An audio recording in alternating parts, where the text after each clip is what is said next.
examples for solving absolute value equations. We're going to look at the first one. When you're solving, you're always going to have two cases. So case one, you're going to take the expression out of the absolute value brackets and remains the same. So you're not changing anything. Isolate x, we'll move 3 to the other side. You're going to get x equals 11. In case two, you're going to bring a negative sign through what's in the brackets only on the bracket side. So when you do that, then you bring negative x through, it becomes negative x plus 3 equals 8, negative x equals 5, so x equals a negative 5. So you have two solutions for x. Now, part of the solving process includes verifying for and seeing if there's extraneous roots. So you must check your answer. So to check your answer, you're going to use the original question. So I'm going to substitute in 11 that I found for x. So 11 minus 3, I get the absolute value of 8. So 8 equals 8. When I take that out, this is true. So if this is true, go back, clearly state that as a solution. You don't need to put a check mark on there. You've got that right. Okay, let's check this one now. Plug negative 5 in for x. Again, you have to use the equation with absolute value brackets for this to work. So the negative 5 minus 3 is negative 8 equals 8.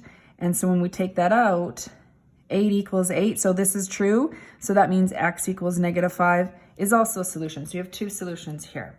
Now you're done solving. I just want to show with the piecewise function how it's still true that these solutions are part of that piecewise function. So I'm just going to show this as well. So when you're checking with the piecewise function, you take the part of the equation that's just got the absolute value brackets. So I'm just using the x minus 3.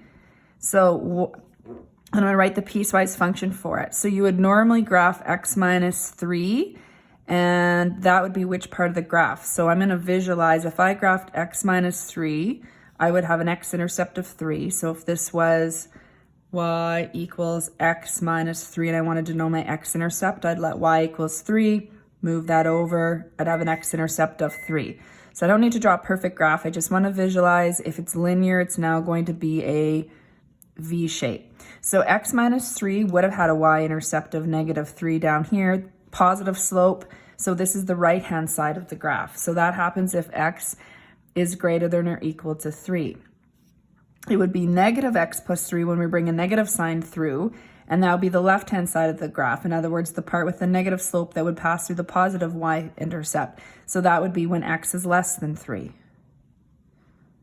So let's look at these cases then. In case 1, that would be when x minus 3 is what you solve for. We had x equals 11. So in case 1, when we got x equals 11, this satisfies the condition of x is greater than or equal to 3. In other words, 11 is greater than 3. So x equals 11 satisfies x is greater than or equal to 3. In case 2, we have x equals negative 5 as my answer. And if you take a look, we said that's really you solve for negative x plus 3. That's this part of the graph. So x is less than 3, and it's true. X equals negative 5 is less than 3. So it satisfies that interval of x is less than 3. So if these are both solutions, they will satisfy the conditions in the piecewise function. If this was not a solution, then this wouldn't be true. We would have figured that out in our check and found it to be an extraneous root.